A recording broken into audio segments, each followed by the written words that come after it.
ये देश को बर्बाद कर देंगे ये लोग। देश का जीडीपी नीचे हो गया। कुछ लोग, अभी मैं कल पढ़ रहा था अखबार में, चपरासी की नौकरी थी, चपरासी की, बीए पढ़ा लिखा आदमी, एमए पढ़ा लिखा आदमी, पीएचडी किया हुआ, हाईली क्वालिफाइड, लाइन में खड़ा है। क्यों? कि नौकरी नहीं मिल रही है, मैं चपरासी की नौकरी करना चाहता हूं। 70 सालों में सबसे ज्यादा अगर इस देश के अंदर नौकरी छीनी गई है तो इस सरकार में छीनी गई है दोस्तों। इसलिए आज हम लोग जो सत्ता में बैठे हुए हैं लोग, आज ये गांधी जी कातिल की मंदिर बनाने की बात कर रहे हैं और हम लोग आराम से बैठे हुए हैं। गांधी जी ने कहा था हिंदी और उर्दू दो बहनें हैं। सर सैयद अहमद खान साहब ने कहा था कि ये इस देश में हिंदू और मुसलमान दो आंखें हैं, अगर एक आंख भी खराब हो गई तो ये देश बदसूरत हो जाएगा। लेकिन आज सत्ता में बैठे हुए लोग मुसलमानों के साथ जो अत्याचार कर रहे हैं, मैं समझता हूं शायद हिस्ट्री में ऐसा कभी हुआ नहीं होगा। मैं गुजरात में जब दंगे हुए थे, मैं गया था, नेताजी, उस वक्त अमर सिंह जी थे, देवगौड़ा साहब थे, हम लोग जब गए थे गुजरात में तो उस वक्त नेताजी को जाने नहीं दे रहे थे गुजरात में, अहमदाबाद शहर के अंदर। तो नेताजी ने कहा कमिश्नर से, मैं 3 बात बोलता हूं तुमको, या तो मुझे गोली मार दो, या तो मुझे जाने दो, या तो मुझे जेल भेज दो, और 15 मिनट देता हूं। 15 मिनट में अगर तुमने नहीं बात सुना ना तो मैं यहां से उठूंगा, चला जाऊंगा, मुझे किसी सिक्योरिटी की जरूरत नहीं। जब 15 मिनट हो गया, कमिश्नर ने कुछ नहीं कहा तो बिना सिक्योरिटी के हम लोग निकल गए। तो भाग्य कमिश्नर आया। हमने गुजरात के हालात देखे हैं। बिल्किस बानो जो गांव में रहती थी, उसका बलात्कार किया गया, उसके तमाम घर वालों को मार दिया गया, एक भी घर वाला जिंदा नहीं था। वो औरत बे कपड़े के नंगी भागती रही और एक औरत मिली, उसको एक लहंगा दिया पहनने के लिए। उसने जाके शिकायत किया, कंप्लेन किया, लेकिन गुजरात की कोर्ट ने कहा कि गुजरात में इंसाफ नहीं मिलेगा, इसको महाराष्ट्र भेज दो। महाराष्ट्र में मुकदमा चला। उस केस को चलने के बाद सजाएं हुई, उम्र कैद हुई, लेकिन गुजरात सरकार ने उन सबको बाइज्जत बरी कर दिया। बरी करने के बाद कहते हैं कि ये ब्राह्मण लोग हैं, ये बहुत ही, इनका जो है जेल के अंदर इनका रिकॉर्ड बहुत अच्छे लोग हैं। अब आप सोचिए, जहां एक तरफ देश में आज जो है रेप के ऊपर, मर्डर के ऊपर नए कानून बनाने की बात हो रही है, लेकिन अगर गुजरात में कोई आदमी मर्डर में और रेप में पकड़ा जाएगा, उसे जेल की सलाखों से बाहर छोड़ दिया जाएगा। ये हो रहा है देश के अंदर। तो इसलिए मैं कहना चाहता हूं दोस्तों, सबसे बड़ी बात यह है कि डॉक्टर भीमराव अंबेडकर साहब के कानून की धज्जियां उड़ाई जा रही हैं। हमारा रिजर्वेशन नहीं है। मैं पूछना चाहता हूं कि एयर इंडिया बिक गई। एयर इंडिया में मुसलमान 1% काम करता है, 99% मेरे मुल्क के दूसरे भाई काम करते हैं। और अब याद रखिए कि अब जो नई नौकरियां आएंगी ना, वो रिजर्वेशन से नहीं आएंगी, और जिनका रिजर्वेशन है उनको कॉन्ट्रैक्ट पे काम मिलेगा। 8 घंटे की जगह 12 घंटे काम करने पड़ेगा, तनख्वाह कम हो जाएगी। और पता नहीं क्यों लोग सोए हुए हैं देश के लोग। डायरेक्ट आरक्षण खत्म नहीं हो रहा है, लेकिन बैकडोर से आरक्षण खत्म हो रहा है। रेलवे बिक गया। अभी रेलवे की मैं बात कर रहा था यहां किसी से, स्टेशनों पे बीए पढ़े हुए लोग, रेलवे के ऑफिसेज में बीए पढ़े हुए लोग, टाइपिस्ट अच्छे, ये सब जो है ना, इन लोगों को 8,000 रुपए की नौकरी में काम किया जा रहा है। 8,000 रुपए की, सिर्फ 8,000 रुपए में लोग चुपचाप बैठे हुए हैं।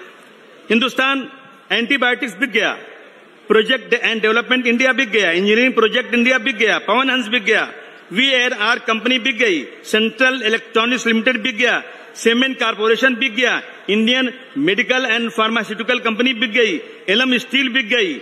इस तरह से सैकड़ों और हजारों कंपनियां बेची जा रही हैं और देश का बिल्कुल देश में नौकरियां खत्म हो रही हैं और हम लोग चुपचाप बैठे हैं। आइए आज हम संकल्प करें। मैं 95 से समाजवादी पार्टी में काम करता हूं और मुझे मालूम है कि मैं कभी सत्ता में महाराष्ट्र में नहीं आऊंगा, लेकिन समाजवादी पार्टी के कार्यकर्ता और मेरा ये संकल्प है तुम्हारे सामने, मैं कभी जिंदगी में सत्ता में नहीं आऊं, क्या हुआ, लेकिन मैं इस समाजवादी पार्टी के झंडे को आसमान की ऊंचाई पर लेकर जाना चाहता हूं। मुझे सत्ता की लालच नहीं है। मेरे साथ जुल्म हो, ज्यादती हो, लेकिन मैं समाजवादी पार्टी की जब तक जिंदा रहूंगा, मर्द की बात है कि एक ही पार्टी में रहूंगा या राजनीति नहीं करूंगा। मैं कहना चाहता हूं, बहुत सारे लोगों ने वादे किए, यहां पर बहुत सारी बड़ी बातें की, लेकिन हाथ जोड़ के कहना चाहता हूं दोस्तों, धोखा देने वाले आदमी से दूर रहो। बहुत बड़ी बड़ी बातें करेंगे, टिकट नहीं मिला ना तो मुर्दाबाद, टिकट मिल गया तो जिंदाबाद। अगर ये हमने बंद कर दिया और हम लोग अपने लिए नहीं बल्कि अपने देश के लिए, अपने देश के संविधान के लिए अगर हम एक साथ खड़े हो जाएंगे तो मैं दावे के साथ कह सकता हूं, मैं किसी की चमचागिरी नहीं, किसी को मस्का लगाने के लिए नहीं, मैं पूरे देश की तमाम पार्टियों को देखने के बाद कहता हूं कि अगर इस देश में कोई सेकुलर पार्टी है तो सिर्फ और सिर्फ समाजवादी पार्टी है और अखिलेश यादव सेकुलर है। ये पक्की बात है, लेकिन हमें ऐलान जंग करना पड़ेगा। हम लोग 2022 में जीत के करीब पहुंच गए थे। मैं हमेशा ये कहता हूं कि हम लोग कबड्डी खेलते हैं ना, कबड्डी कबड्डी कबड्डी बोलते हुए जाते हैं, जब पाला पकड़ने का टाइम रहता है, 1 इंच बाकी रहता है तो कोई सांस टूट जाती है, कोई खींच लेता है, तो बड़ा अफसोस होता है, यार क्या करें यार। हमने लिया 3 लाख वोट और एक आदमी ने 300 वोट लेके मुझे हरा दिया 300 वोट से, और हमारा ही आदमी है। अखिलेश भाई, आस्तीन के सांपों से परहेज करना पड़ेगा अपने को। जो लोग मस्का लगाते हैं, चमचागिरी करते हैं, उनको दूर रखना पड़ेगा अपने को, और अपने को ऐसे वर्कर बनाने पड़ेंगे जो बिल्कुल कमिटेड हो। आंधी या तूफान आए, नेताजी की तरह से, जिस तरह नेताजी बड़ी बड़ी आंधियों का रुख मोड़ दिया करते थे, वो कार्यकर्ता हमें चाहिए समाजवादी पार्टी का। आज दोस्तों कहते हैं माली से अदावत है पर शैदाए चमन हूं मैं, माली से अदावत है पर शैदाए चमन हूं मैं, सरकार का दुश्मन हूं पर वफादार वतन हूं मैं, सरकार का दुश्मन हूं पर वफादार वतन हूं। माली कभी रुतबे में चमन हो नहीं सकता, माली कभी रुतबे में चमन हो नहीं सकता, सरकार का मतलब तो वतन हो नहीं सकता। माली को बदलेंगे तो चमन फिर भी रहेगा, सरकार को बदलेंगे तो वतन फिर भी रहेगा। मैं देखता था ना, अब एक फिल्म थी शोले, तो शोले में मां कहती थी, बच्चा सो जा नहीं तो गब्बर सिंह आ जाएगा, बच्चा तू सो जा नहीं तो गब्बर सिंह आ जाएगा। और आज कहते हैं अगर ज्यादा बोला ना तो ईडी और इनकम टैक्स आ जाएगी। ये हो गया। अरे शर्म नहीं आती, रोज ईडी, रोज इनकम टैक्स, रोज ईडी, जिसको चाहो उठा के जेल भेज देते हो। और ये संकल्प लो, आज इस राष्ट्रीय सम्मेलन में संकल्प लो कि अखिलेश यादव जी, अब आपके आदेशों पर हम एक एक गांव में जाएंगे, एक एक गांव में एक एक लोगों के पास जाएंगे। और जो आरएसएस के लोग हिंदू और मुसलमानों को अलग करने की गलत तरीके से लोगों के दिलों में एक बात डाल रहे हैं, हम बता देंगे कि ये गलत है। ये लोग जो है ना जबरदस्ती हिंदू और मुसलमानों को अलग कर रहे हैं। एक आदमी, खत्म करता हूं, एक आदमी एक बकरी लेके जा रहा था, बकरी का बच्चा गोद में, तो कुछ लोगों ने बोला इसको हम देखो इसको कैसे फंसाते हैं। एक आदमी कोने में खड़ा हो गया, बोले अरे यार कहां कुत्ते का बच्चा ले जा रहा है। अबे उसने बोला ये बकरी का बच्चा कुत्ते का नहीं है। फिर दूसरा उसका साथी थोड़ा दूर खड़ा था, अरे बोले कहां ये बकरी का कुत्ते का बच्चा ले जा रहा है। अबे उसने कहा क्या बात कर रहा है, सब यही बोलते हैं, तो बकरी का बच्चा है। फिर आगे गया, फिर तीसरे ने बोला, फिर चौथे ने बोला, उसने उठा के फेंक दिया, बोले लगता है सही है बात, ये लगता है ये मुझे बकरी लगती, कुत्ता ही लगता है ये। तो ये आजकल बीजेपी के लोग एक एक इलाके में जाकर गलत तरीके से प्रोपगंडा कर रहे हैं। अभी मैं एक वीडियो देख रहा था, एक गया आरएसएस का आदमी एक गांव में बैठा, एक झंडा लगाया और लोगों को बुलाकर बात करना शुरू किया। जैसे उसने सांप्रदायिकता की बात किया ना, फिरका परस्ती की बात किया, गांव वाले उठ के खड़े हो गए, बोले जाओ तुम यहां से, हमें जरूरत नहीं तुम्हारी, हम अपने गांव के अंदर भाईचारगी का पैगाम देना चाहते हैं। भगा दिया उसको वहां से। ये माहौल पैदा करना पड़ेगा। कहते हैं हवेली झोपड़ी सबका मुकद्दर फूट जाएगा अगर ये साथ हिंदू और मुस्लिमों का छूट जाएगा। हवेली और झोपड़ी सबका मुकद्दर फूट जाएगा अगर ये साथ हम हिंदू और मुस्लिमों का छूट जाएगा। दुआ कीजिए कि हमें प्यार के रिश्ते रहे कायम। बाबा जी, अगर ये स्टेट टूट जाएंगे तो भारत टूट जाएगा। हमें भारत को बचाना है। गरीबी बढ़ती जा रही है, बेकारी बढ़ती जा रही है, आज काम धंधा किसी के पास नहीं है।